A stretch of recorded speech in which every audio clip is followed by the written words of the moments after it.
दोस्तों south Africa के खिलाफ खेले गए पहले ही वनडे मुकाबले में भारतीय टीम के टॉप ऑर्डर बल्लेबाजों के जल्दी आउट होने के बाद बैकफुट पर आ गई थी टीम इंडिया। लेकिन दोस्तों इसके बाद संकट मोचन का रूप लेकर के आए श्रेयस अय्यर ने अपने बल्ले से किया चमत्कार। जहां अय्यर ने मैदान पर आते ही पहली ही गेंद से चौके छक्के की बारिश के साथ अफ्रीकी गेंदबाजों का जम के काटा चालान और पहले ही वनडे मुकाबले में T20 स्टाइल में बल्लेबाजी करते हुए जड़ दिया तूफानी शतक। अफ्रीका के गेंदबाजों पर आई कयामत और पहले ही वनडे मुकाबले में भारतीय टीम ने दिखा दी उन्हें उनकी असली औकात। नमस्कार दोस्तों, स्वागत है आपके अपने मन पसंदीदा क्रिकेट चैनल क्रिक अबोबो में। दोस्तों इस वीडियो में हम आपको हाल ही में भारत और साउथ अफ्रीका के बीच जोहान्सबर्ग में खेले गए पहले T20 मुकाबले की पूरी रोमांचक हाईलाइट आपके सामने बताने वाले हैं। लेकिन दोस्तों वीडियो में आगे बढ़ने से पहले आप रोहित शर्मा और KL राहुल में से किसे भारतीय टीम का सबसे बेहतरीन कप्तान मानते हैं? अपने कीमती सुझाव कमेंट में जरूर बताएं। वीडियो पसंद आए तो इसे लाइक करिए और चैनल को सब्सक्राइब कर हमें अपना प्यारा सा सपोर्ट जरूर दिखाएं। दोस्तों जैसा कि आप सभी जानते हैं कि हाल ही में 3 T20 मैचों की रोमांचक सीरीज में दोनों ही टीमों ने एक मुकाबले जीतकर टाई कर लिया था। लेकिन दोस्तों इसके जस्ट बाद एक बार फिर से दोनों ही टीमों के बीच 3 ODI मैचों की रोमांचक सीरीज शुरू हो चुकी है, जहां भारतीय टीम की कमान सलामी विकेटकीपर बल्लेबाज KL राहुल के कंधों पर सौंपी गई है। वही दोस्तों टेम्बा बाउमा साउथ अफ्रीका के लिए कप्तानी कर रहे थे। दोस्तों आपको बता दें कि इस मुकाबले में साउथ अफ्रीका के कप्तान ने टॉस जीता था और टॉस जीतकर पहले बल्लेबाजी तो वही दोस्तों टीम इंडिया को गेंदबाजी करने का न्योता दिया था। दोस्तों इसके बाद साउथ अफ्रीका के लिए पारी का आगाज करने के लिए टीम के 2 धाकड़ ओपनर बल्लेबाज कप्तान टेम्बा बाउमा और क्विंटन डिकॉक की एंट्री होती है, जिनके कंधों पर टीम को ठोस शुरुआत देने की जिम्मेदारी होती है। वही दोस्तों पहले ओवर की गेंदबाजी करने तेज गेंदबाज जसप्रीत बुमराह आते हैं, जहां पहली गेंद पर क्विंटन डिकॉक एक बेहतरीन सी कवर ड्राइव लगा देते हैं और अगली गेंद पर सिंगल लेकर टेम्बा बाउमा को स्ट्राइक देते हैं। लेकिन दोस्तों इसके बाद बुमराह के द्वारा शानदार कमबैक किया जाता है और ओवर की अंतिम गेंद पर एक यार्कर लाइन की गेंद पटककर टेम्बा बाउमा को क्लीन बोल्ड कर देते हैं और उनको बिना खाता खोले ही डगआउट की ओर पहुंचा देते हैं। और इस प्रकार से दोस्तों पहले ही ओवर में अफ्रीका की टीम को पहला बड़ा झटका कप्तान टेम्बा बाउमा के रूप में लगता है। लेकिन दोस्तों इसके बाद नए बल्लेबाज के तौर पर वारेन डेशन की एंट्री होती है। यहाँ पर दोस्तों क्विंटन डिकॉक के साथ मिलकर दोनों बल्लेबाज आगे का मोर्चा संभालते हुए कछुए की चाल के साथ सिंगल डबल के साथ ही टीम के स्कोर को आगे बढ़ाने का काम करते हैं।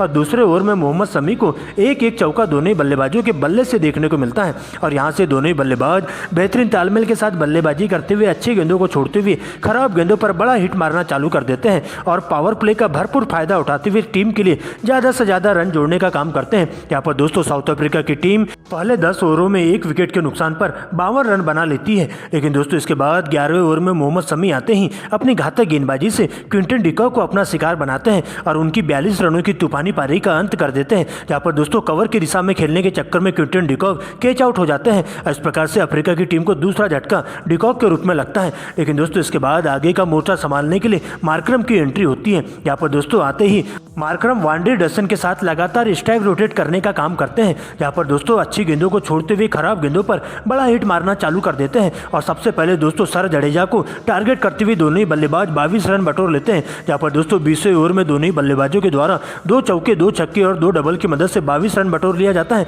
और इस प्रकार से दोस्तों आगे भी दोनों ही बल्लेबाज इसी अंदाज में बल्लेबाजी करते हुए भारतीय टीम के तेज गेंदबाजों के साथ साथ स्पिन गेंदबाजों का जम के चालान काटते हैं और अपना 50 पूरा कर लेते हैं और 35 ओवर की समाप्ति पर टीम के स्कोर को 180 रनों के पार पहुंचा देते हैं। लेकिन दोस्तों इसी बीच जैसे ही 36वें ओवर में सर जडेजा की एंट्री होती है तो दोस्तों आते ही इस साझेदारी के ताबूत में कील ठोकने का काम करते हैं और दोनों ही सेट बल्लेबाजों को आउट करते हुए अफ्रीका की बल्लेबाजों की पूरी तरह से कमर तोड़ के रख देते हैं। जहाँ पर दोस्तों जडेजा सबसे पहले अपनी फिरकी के माया जाल में फंसाते हुए मार्करम को अपना शिकार बनाते हैं और उन्हें 62 के स्कोर पर विराट कोहली के हाथों कैच आउट करवा देते हैं। वही दोस्तों इसी ओवर की अंतिम गेंद पर वांडे डसन को LBW आउट कर देते हैं और इस प्रकार से सर जडेजा एक ही ओवर में दोनों ही बल्लेबाजों को आउट करते हुए अफ्रीका के बल्लेबाजों की कमर तोड़ के रख देते हैं। लेकिन दोस्तों इसके बाद आगे का मोर्चा संभालने के लिए नए बल्लेबाज के तौर पर विकेटकीपर बल्लेबाज क्लासेन का साथ देने के लिए डेविड मिलर की एंट्री होती है। यहाँ पर दोस्तों दोनों ही बल्लेबाज मैदान पर आते ही बॉल देखो और बॉल पेलो वाले नियम के तहत बल्लेबाजी करते हुए टीम के लिए ज़्यादा से ज़्यादा रन जोड़ने का काम करते हैं। यहाँ पर दोस्तों दोनों ही बल्लेबाज कमजोर गेंदों को सीधा दर्शक दीर्घा के बाहर पहुंचाने का काम करते हैं और विस्फोटक अंदाज में चौके छक्कों की बारिश इन दोनों ही बल्लेबाजों के बल्ले से देखने को मिलती है। यहाँ पर दोस्तों भारतीय टीम के गेंदबाजों को विकेट के लिए पूरी तरह से तरसा देते हैं और 45 ओवर की समाप्ति पर टीम के स्कोर को 270 रनों तक पहुंचा देते हैं। 50 होने के बावजूद भी दोनों ही बल्लेबाज यही नहीं रुकते हैं और टीम के लिए अब तो ज़्यादा से ज़्यादा रन जोड़ने का काम करते हैं और उसके बाद चौके छक्कों की बारिश इन दोनों ही बल्लेबाजों के बल्ले से देखने को मिलती है और तेजी से रन बनाते हुए 48 ओवर की समाप्ति पर टीम के स्कोर को 300 रनों तक पहुंचा देते हैं। लेकिन दोस्तों इसी बीच 49वें ओवर में जैसे ही दोनों ही बल्लेबाज तेजी से रन बटोरना चालू करते हैं तो दोस्तों मोहम्मद शमी अपनी तेज तर्रार गेंदबाजी से इन दोनों ही सेट बल्लेबाजों को आउट कर देते हैं। यहाँ पर दोस्तों मोहम्मद शमी 49वें ओवर की अंतिम 2 गेंदों पर इन दोनों ही बल्लेबाजों का चालान काट देते हैं और इस प्रकार से दोस्तों नए बल्लेबाज के तौर पर जॉनसन और रबाडा की एंट्री होती है और अंतिम ओवर में दोनों ही बल्लेबाज 2 छक्के और 2 चौकों की मदद से 20 रन बटोर लेते हैं और इस प्रकार से साउथ अफ्रीका की टीम पूरे 50 ओवरों के खेल में स्कोर बोर्ड पर 309 रन बना पाती है और टीम इंडिया को इस पहले ओडीआई मुकाबले में जीत हासिल करने के लिए 310 रनों का विशाल टारगेट दे दिया जाता है। जहां पर दोस्तों टीम इंडिया की तरफ से सबसे ज़्यादा विकेट मोहम्मद शमी के खाते में जाते हैं जो कि दोस्तों 3 विकेट लेकर जाते हैं। वही दोस्तों सर जडेजा के खाते में 2 विकेट तो वही जसप्रीत बुमराह के खाते में 1 विकेट जाते हैं।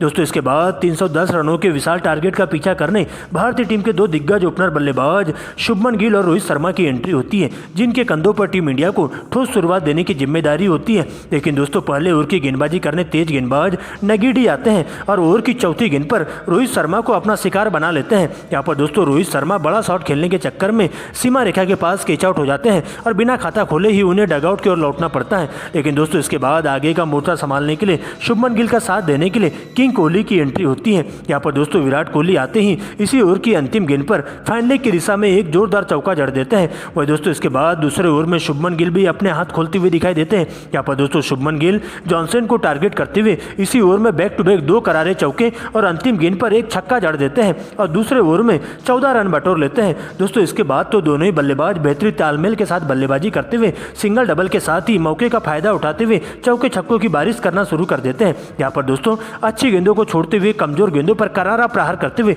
उसे दर्शक दीर्घा के बाहर पहुंचाने का काम करते जाते हैं और अच्छी लय में बल्लेबाजी करते हुए अफ्रीका के तेज गेंदबाजों का जम के चालान काटते हैं और पावर प्ले का भरपूर फायदा उठाते हुए टीम इंडिया के स्कोर को पहले 10 ओवरों के खेल में 1 विकेट के नुकसान पर 60 रनों तक पहुंचा देते हैं। लेकिन दोस्तों इसी बीच 11वें ओवर में एक बार फिर से तेज गेंदबाज जॉनसन की एंट्री होती है। यहाँ पर दोस्तों जॉनसन आते ही अपनी तेज तर्रार गेंदबाजी से टीम इंडिया के लिए बेहतरीन लय में बल्लेबाजी करने वाले विराट कोहली को अपना शिकार बनाते हैं। यहाँ विराट कोहली पॉइंट की दिशा में कैच आउट हो जाते हैं और इस प्रकार से उनकी 35 रनों की धुआंधार पारी का अंत हो जाता है। लेकिन दोस्तों अब श्रेयस अय्यर की एंट्री होती है। यहाँ पर दोस्तों अय्यर आते ही शुभमन गिल के साथ पहले तो कछुए की चाल के साथ सिंगल डबल के साथ ही आगे बढ़ाने का काम करते हैं और दोस्तों इसके बाद शुभमन गिल भी बेहतरीन तालमेल के साथ अच्छी लय में बल्लेबाजी करते हुए मात्र 40 गेंदों में ही अपनी 50 पूरी कर लेते हैं।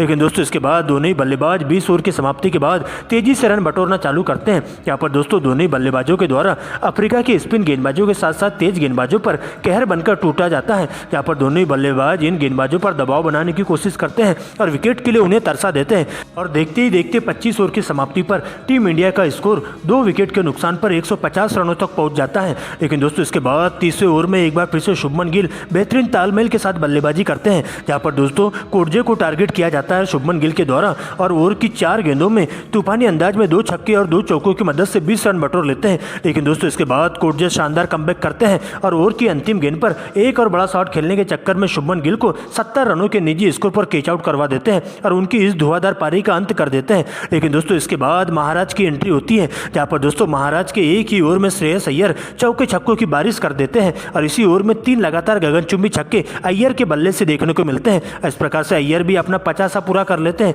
जहां अय्यर का साथ देने के लिए नए बल्लेबाज के तौर पर भारतीय टीम के कप्तान केएल राहुल की एंट्री होती है। यहाँ पर दोस्तों दोनों ही बल्लेबाज अच्छी लय में बल्लेबाजी करते हुए टीम के लिए ज़्यादा से ज़्यादा रन जोड़ने का काम करते हैं और 40 ओवर की समाप्ति तक टीम के स्कोर को 210 रनों तक पहुंचा देते हैं। लेकिन दोस्तों टीम इंडिया को अभी भी इस मुकाबले में जीत हासिल करने के लिए अंतिम के 10 ओवरों में 100 रनों की दरकार होती है। लेकिन दोस्तों इसके बाद तो एक बार फिर से दोनों ही बल्लेबाज ताबड़तोड़ अंदाज में बल्लेबाजी करते हैं। जहाँ पर दोस्तों 45 ओवर में दोनों ही बल्लेबाजों के बीच में एक अड़सठ की साझेदारी पूरी हो जाती है। लेकिन दोस्तों 46 ओवर में भारतीय टीम को 2 करारे झटके लगते हैं। जहाँ पर दोस्तों सबसे पहले केएल राहुल 25 रन बनाकर आउट होते हैं तो वही दोस्तों जॉनसन इसी ओवर की अंतिम गेंद पर अय्यर को भी आउट कर देते हैं। जहाँ पर दोस्तों अय्यर की 112 रनों की तूफानी पारी का अंत कर देते हैं। लेकिन दोस्तों इसके बाद नए बल्लेबाज गेंदबाज के तौर पर सर जडेजा की एंट्री होती है, जहां पर दोस्तों जडेजा आते ही चौके छक्कों की बारिश करना शुरू कर देते हैं। वही दोस्तों इस प्रकार से 48वें ओवर में जडेजा के द्वारा 2 गगनचुंबी छक्के लगाए जाते हैं। तो वही 49वें ओवर में सूर्या भी अपने हाथ खोलते हुए दिखाई देते हैं,